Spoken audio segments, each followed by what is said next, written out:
In August 2018, 27-year-old Meighan Cordie and her mother, Jennifer Weathers, attended the wedding of a family friend in Yamhill County, Oregon. What should have been a fun evening of dancing and celebration ended in tragedy. While on their way home that night, something happened to Meighan, and only 3 people know the real truth about what unfolded. One of them is no longer alive to tell the tale. The other claims Meighan simply got out of the car and vanished, and the third was just 3 years old, sitting in her car seat when she saw her mother for the last time, too young to say what really happened. The case of how Meighan Cordie found herself at the bottom of an embankment along the edge of a Dayton road is one filled with inconsistencies and intense frustration. This is her story. Meighan Cordie was born in December 1990 to parents Jennifer Weathers and Anton Cordie. She was the older sister to one younger brother, Jacob. Not much is known about Meighan's childhood or upbringing. Her father, who went by Tony, was the former Clackamas fire captain, and she lived in Oregon. Meighan welcomed a beautiful little girl into the world in 2015, naming her Gia. Gia was Meighan's entire world. There was nothing she wouldn't do for her, and the pair were extremely close. Meighan's Aunt Tracy described her niece as the type of person who loved to make others smile. She didn't take life too seriously and would happily act silly if she knew it would cheer someone up. One of the first things people would notice about Meighan was her brilliant smile. As cliché as it may sound, she really did light up a room. On August 18th, Meighan, her mother Jennifer, and her 3-year-old daughter Gia attended a family friend's wedding at Heiser Farms, an events venue and pumpkin patch. It is located in a rural area, quiet and idyllic, seemingly the perfect place to celebrate a couple's love with those closest to them. The day before, Meighan and her mom had gotten into an argument about which of them would be the one to drive out to the wedding venue, an area they were not familiar with. Jennifer wanted Meighan to take her own vehicle so she could take her daughter back if Gia got tired and did not finish Jennifer's evening of partying. In the end, Jennifer was the one who drove them there. Whether either of the women had an alcohol problem is unknown, but with the events that unfolded in the following hours, it's clear to say that alcohol certainly played a significant role. The couple had a beautiful ceremony followed by a lively reception. The drinks were flowing and everyone was having a good time. Everyone, it seemed, except for Meighan and Jennifer, both of whom had been drinking. Guests witnessed the pair getting into an argument about something. It was heated, and Jennifer was allegedly noticeably intoxicated at the time. Some saw her swaying and said she was between a 6 to 8 on a scale of 1 to 10 of drunkenness, certainly not someone you would want behind the wheel. Gia started to get tired at around 10 p.m. She was only 3 years old at the time, and it's easy to see why Meighan wouldn't want to be at a reception with a cranky toddler who can't sleep because of the music and unfamiliar environment. Jennifer was not impressed and wanted to stay at the party longer.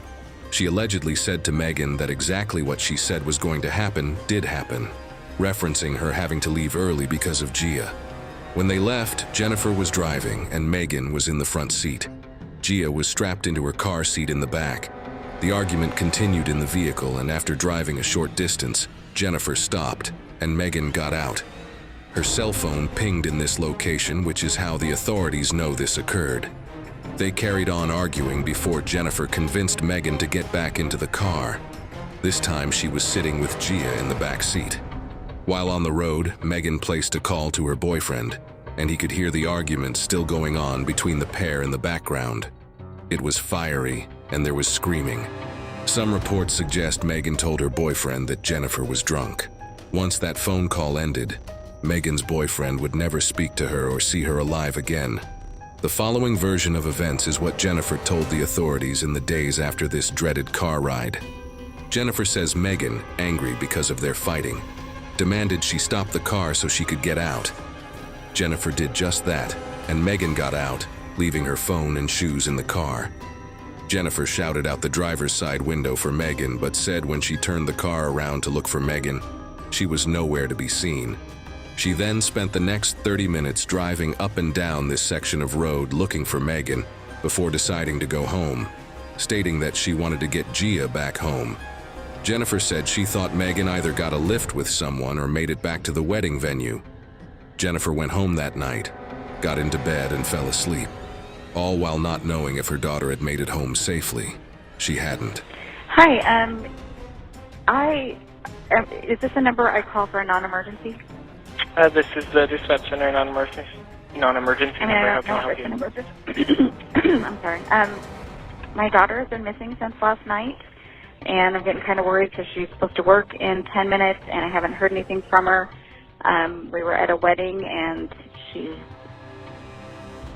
was upset and got out of the car, and I haven't heard from her since, and I haven't been able to find her. I drove around for 2 hours this morning looking for where she got out of the car, and so I don't know if I should call 911 or if I have to wait a certain amount of time. The next morning on August 19th, Jennifer wakes up and finds that Meighan is not back. She decides to see if she can report her missing, but doesn't do so by calling 911. Instead, Jennifer dials the non-emergency line.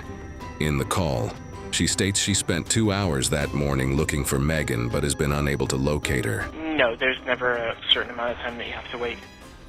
Okay. Do you want to report her as missing? Yeah, I think so.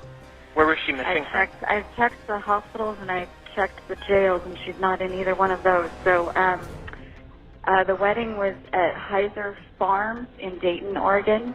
This call has been much debated, from Jennifer's words to her tone of voice. She does seem calm throughout the conversation, but people do handle stress differently. However, the mention of calling the jails and hospitals seems strange. If Jennifer did think that her daughter could have been arrested or hurt badly enough to be in the hospital, surely there would be a greater sense of urgency here. Furthermore, when you've ruled out those options, worries won't subside. If anything, they would increase. Now, Meighan could be injured somewhere without a way of calling for help. Or worse yet, she could have gotten into the car with the wrong person. And what is your name? My name is Jennifer Weathers. And what is her name? Meighan, Meighan, Cordie, Cordie. You know what she was wearing? She was wearing I want to say it was floral pantsuit. It was one piece, short sleeve, navy blue with flowers on it. And she doesn't have her phone. She didn't have her phone. She left it in my car. She didn't have her wallet. Everything was in my car. Okay, we'll go ahead and have someone get in contact with you, okay? Okay, thank you. You're welcome. The authorities got the report and took Meighan's sudden disappearance very seriously. She had apparently gotten out of a car at night on a dark, unlit road in a rural area that she was not familiar with. That seemed like a recipe for disaster. An appeal was put out for volunteers to aid in the search for Meighan, and her face was being blasted all over the local area. 300 volunteers and emergency workers gathered to search the woods, rivers, and farmlands where Meighan was last seen. There was not a trace of Meighan anywhere along this route. To put the area in perspective, on the day Meighan disappeared, she had popped into a store that a family friend works at, not far from the wedding venue. Megan Spencer complimented Meighan's outfit, a blue floral jumpsuit, and Meighan replied, "Thank you." Meighan Spencer was shocked to hear about the disappearance, but not at the fact that someone could go missing in this area. Well, if she was barefoot and it's 10:30 p.m. at night, it's pitch black down there. There's no streetlights, no nothing, she remarked. By the end of the first day, Meighan's family and friends were devastated to hear that there was no news. She was still missing, and time was of the essence given the strange circumstances surrounding Meighan's disappearance. And the fact that the authorities knew who the last person she was seen with was, it's not surprising that they wanted to speak further with Jennifer Weathers. But first, they wanted to search her car. They found Meighan's cell phone and shoes in the front seat where Meighan had first been sitting when she left the wedding venue. And while the fact that Meighan had left her phone was alarming, there was something far more worrying inside the car. A clump of blonde hair in the front seat. The roots were still attached, showing they had been pulled out, not cut. Now it seemed the argument that Jennifer mentioned was far more serious than she had let on. Yeah, we're in the car. Okay. And then it got heated in the car? Mm-hmm. Okay. And did it ever get physical in the car? She pulled my hair. Okay. How far from the venue were you, or was it still at the venue? No, it was right before she got out of the car. We'd already started driving, and she was yelling at me. As mentioned at the start of this case, only 3 people knew what happened that day. We don't know for a fact what parts of this story Jennifer is saying are true or not, but it is clear she is laying all of the blame here on Meighan. People get into arguments all the time, and while getting physical is never the answer, Jennifer seems to be absolving her part of the argument while making it as if Meighan went crazy in front of Gia. From all the sources available, Meighan was an excellent mother to her daughter, and her acting violent in front of her for no reason seems out of character. I also want to point out the long pause between Jennifer's last statement there. This is a classic example of filling the silence. Jennifer is uncomfortable despite trying to come across as calm and collected. If she was recounting the facts as they happened, and she was confident in her recollection or version of events, Jennifer would not have paused for long seconds to add that she hit Meighan's arm away. And when she finally let go of my hair, I started slowing the car down, which is when she started opening the door. Jennifer tells the investigator that Meighan called her boyfriend and asked him to come and get her, but she does not mention why or when this occurred.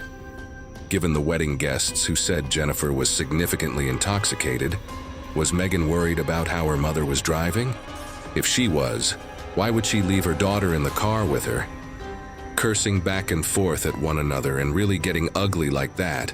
I mean, she called him, I want you to come get me. I want you to come get me. And he must have said no. And then, whose phone did she call him with? Jennifer's response, yeah, I'm sure, shows her recollection of the events that night is not clear, and this will be because of her level of intoxication. If she was sober, and the pair had been in an argument, a so-called out-of-the-blue act like grabbing hold of your hair, would have stuck out enough to remember what led up to it. Why would Jennifer need to paint Meighan out to be the bad guy in this situation? Her claiming that she doesn't call Meighan names, and then a second later responding that Meighan, of course, calls her derogatory names is strange behavior for a mother whose daughter is still missing. She has already admitted they were in an argument, but still continues to put the blame onto her missing daughter.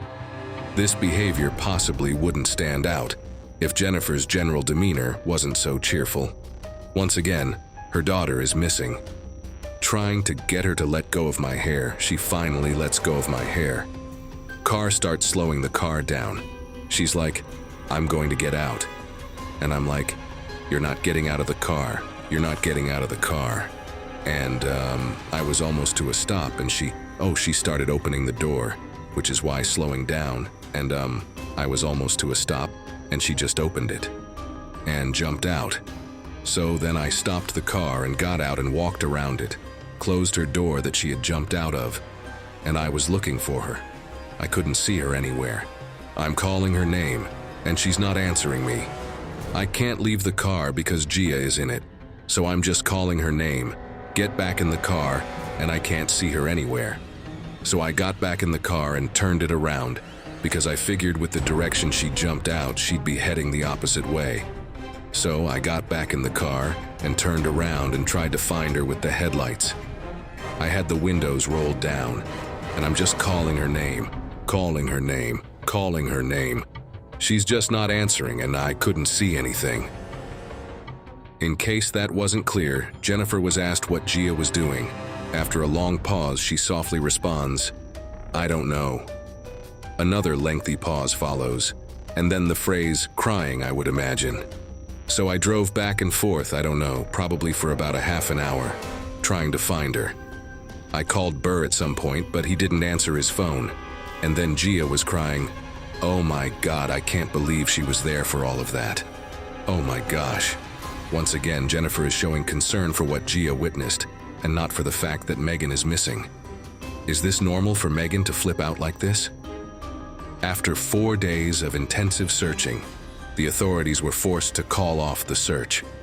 A massive amount of manpower had gone into looking for Meighan, but with still no sign of her in a lengthy radius around where Jennifer said she got out of the car, they needed to scale back. Of course, they would continue to work on Meighan's case as an active investigation. By now, a fair share of suspicion had fallen on Jennifer amongst the investigators. The story she told them wasn't making sense, and when her lie detector test results came back as inconclusive, it further concerned them that she wasn't telling them the whole truth. But they would soon have a major development. On August 23rd, the day after the search for Meighan was called off, a group of joggers were enjoying a brisk outing along the quiet Dayton roads when one of them noticed something down a steep embankment. It was Meighan Cordie, adding to the search for a missing woman from Yamhill County. Joggers stumbled on a body near Dayton, believed to be that of Meighan. Meighan's body was discovered down a steep, rocky embankment. Why hadn't the searchers been able to find her? Because Meighan was found 9 miles away from where Jennifer said she got out of the car. This discovery brought a tragic end to a heartbreaking case. A community pauses to remember Meighan ahead of a summertime tradition in downtown Dayton. Meighan's body was collected from the scene and transported to the medical examiner's office for an autopsy. The results would show she had suffered significant injuries. Meighan's cause of death was ruled to be blunt force trauma to the head. She had suffered aortic separation, which would have caused an instant death. For the next 30 days or so, there was little to no information from the authorities regarding Meighan's case. That was until they held a press conference on September 27th to give an update on the case. During this press conference, District Attorney Brad Barry detailed the events leading up to Meighan's death and discussed the autopsy's findings. He informed the press that the medical examiner felt that Meighan's injuries were not consistent with being hit by a car, and the lack of damage to her bare feet showed she had not walked any distance. It was also revealed that Jennifer had failed her second polygraph test, and from then on stopped cooperating with the investigators. Perhaps the most important piece of information to come out of the press conference was the following. Bradbury revealed the medical examiner believes Meighan exited the car when it was going at a speed greater than 5 mph. However, due to the death being ruled accidental, the district attorney said there would be no criminal charges brought for her death. The investigators and the district attorney believed that Jennifer was driving in the wrong direction after missing a turn when Meighan fell or jumped out of the car. She then hit the ground before rolling down the steep embankment. Shockingly, there was mention of Jennifer potentially having sped up right before Meighan exited the vehicle, something that could only have come from Gia. Jennifer Weathers was charged with driving under the influence and reckless endangerment. She went to trial in October, and since Jennifer hadn't taken a breathalyzer test that night, the prosecutors would have to rely solely on the witness evidence from those who saw her at the wedding. She ended up taking a plea deal to drive drunk, facing no charges relating to the death of her daughter. The prosecutor and district attorney were open in their frustration regarding the lack of charges relating to Meighan's death. They publicly stated that Jennifer had misled the police. She spent 5 days in jail and was put on 3 years of probation. Gia now lives with her father in Salem, Oregon, and Jennifer is not allowed to have any contact with her. The latest update in the case came when Meighan's father sued Jennifer for $500,000 for negligence causing Meighan's death while driving under the influence. He also sued the wedding venue for almost $1,000 for over-serving alcohol and failing to prevent Jennifer from driving while drunk. A judge dismissed this after he failed to respond to a motion by the defense. In truth, we will likely never know what happened to Meighan Cordie. This is a case that will forever have far more questions than answers, and based on Jennifer's behavior, she is unlikely to ever come forward to tell a different story. This case ends here. Thanks for watching.